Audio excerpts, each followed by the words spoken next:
నేను నా కోసం కట్టుకోలే.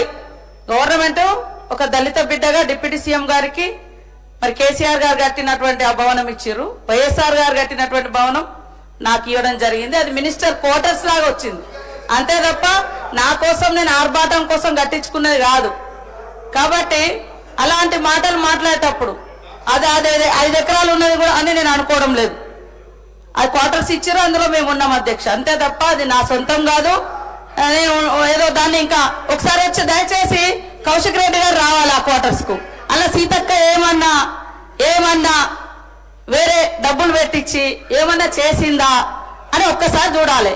అది మా స్థాయికి అధ్యక్ష, అది మా స్థాయికి చాలా చాలా పెద్దది అధ్యక్ష.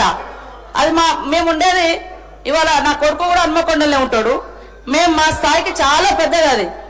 కానీ నా లైఫ్ స్టైల్ అన్నప్పుడు నా బ్యాక్గ్రౌండ్, నా జీవన విధానం, నీ జీవన విధానం, నువ్వు వచ్చినటువంటి బ్యాక్గ్రౌండ్ నువ్వు ఉన్నదని నేను మాట్లాడినా. కానీ వాళ్ళ ఆయన సభను తప్పుదో పట్టించేలాగా మాట్లాడింది అధ్యక్ష. అదే విధంగా ఆత్మహత్యలలో కూడా మీరు అధికారంలో ఉన్నప్పుడు ఈ దేశంలో నెంబర్ 2 నెంబర్ 3గా ఈ రైతాంగము పోయినటువంటి పరిస్థితి. అదే విధంగా మిల్లుల కాడికి పోతే కోత లేకుండా రైతులు ధాన్యం అమ్ముకోలేనటువంటి పరిస్థితి. గొర్రెల గోల్మాలు, చేపలలో గోల్మాలు, ఇవన్నీ అవే విషయాలు మాట్లాడడం జరిగింది. కాబట్టి మళ్ళీ ఒకసారి నేను అంటున్న అధ్యక్ష, వైఎస్ఆర్ గారి భవనం ఇచ్చింది అది గవర్నమెంట్ క్వార్టర్స్ గానే నాకు వచ్చింది తప్ప వేరే కాదు. నేను టీఆర్ఎస్ నాయకులు అందరినీ కూడా ఆ భవనంలోకి ఆహ్వానిస్తున్నాను అధ్యక్ష. భోజనానికి కూడా ఒకసారి రండి. మీ నాయకుడు ఉన్నప్పుడు పెట్టిండో లేదో కానీ మేము పెడతాం. మేమేమన్నా గవర్నమెంట్ సొమ్ముతోటి నేను అందులో పోయిన తర్వాత ఏమన్నా అదనంగా చేయించి ఉంటే అది నేను తప్పకుండా నా లైఫ్ స్టైల్ ఏదో మారిందని నేను అనుకుంటా. యాజ్ ఏ మినిస్టర్ గా నాకు ఇచ్చారు, నేను అదృష్టంగా భావిస్తా ఉన్నా. వైఎస్ఆర్ గారి భవనంలో ఉంటున్నా కాబట్టి దాన్ని వేరే రకంగా డైవర్ట్ చేయొద్దని కోరుతా ఉన్నా అధ్యక్ష. కౌశిక్ రెడ్డి యువ శాసనసభ్యుడు అధ్యక్ష. రాష్ట్రానికి సంబంధించి రాష్ట్ర మంత్రులకు సంబంధించిన అంశం విషయంలో ఇదేదో మేమేమో కొత్తగా రాష్ట్రాన్ని క్రియేట్ చేసి లేకుంటే వారికి ఉన్న ప్రోటోకాల్ ప్రివిలేజ్ క్రియేట్ చేసింది కాదు అధ్యక్ష. గౌరవ మంత్రివర్యులు ఇక్కడ హరీష్ రావు గారు గత ప్రభుత్వంలో ఉన్నారు, వారు కూడా మంత్రి క్వార్టర్లోనే ఉంటుండే అధ్యక్ష. అదేవిధంగా సీతక్క గారు కూడా ప్రభుత్వం ఇచ్చిన ప్రభుత్వ క్వార్టర్లో ఉన్నారు. దాన్ని కూడా రాజకీయం చేయడం అధ్యక్ష ఇక్కడ పోతా ఉంది అధ్యక్ష.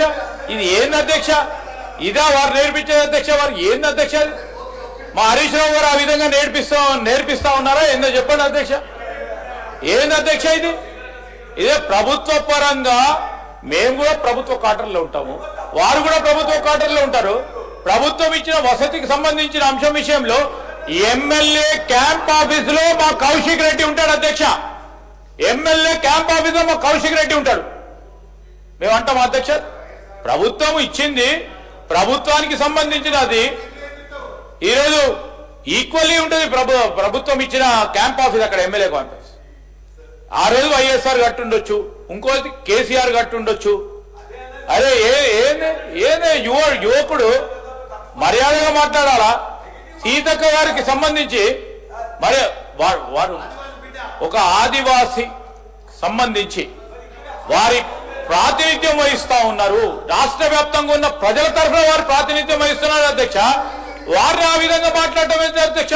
No, we have to keep our record straight అధ్యక్ష. That is not fair. No, honourable